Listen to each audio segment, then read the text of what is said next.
We're at the Fiesta Bowl, and for the second year in a row, Oklahoma is too. Last year was a bit of a disaster. We'll see how the fans feel about it this time.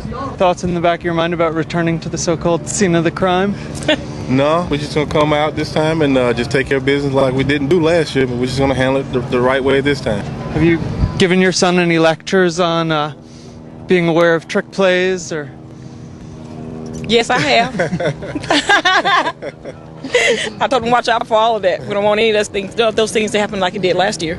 Do you think any special measures of precaution have been taken to stop trick plays? Yeah, win by 3 or 4 touchdowns. Fans of our road trips might remember Brett. We encountered him at the Red River Shootouts, and he gave us his thoughts on the buses ritual, so we thought we'd bring him back in for his thoughts on the Fiesta Bowl. Last year, were you here last year? I was there last year, yes.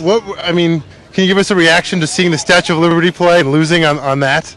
You know, it was a tough play to watch. I mean, obviously, you see it everywhere you go now, well, especially this bowl season.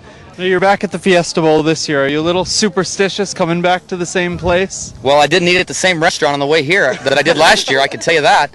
But yes, I am a little superstitious. I wore a different t-shirt, I wore a different hat, and yes, I've done a few different things. The last 3 BCS games that the Sooners actually lost, I drove my truck. So this time I flew, like I said, in 2000. We flew to the national championship. So I'm a little superstitious when it comes to that. But I used to wear a Tuck Fexas shirt to every game, and they started losing. I wore that to the LSU game and then the USC game. So I just started to forget that stuff and just wore just a random shirt. So every single thing I've done this whole week, I've tried to do opposite of what I did last time. Yes. Including buying this goofy thing on top of my head. I didn't buy one last year. We'll win this year.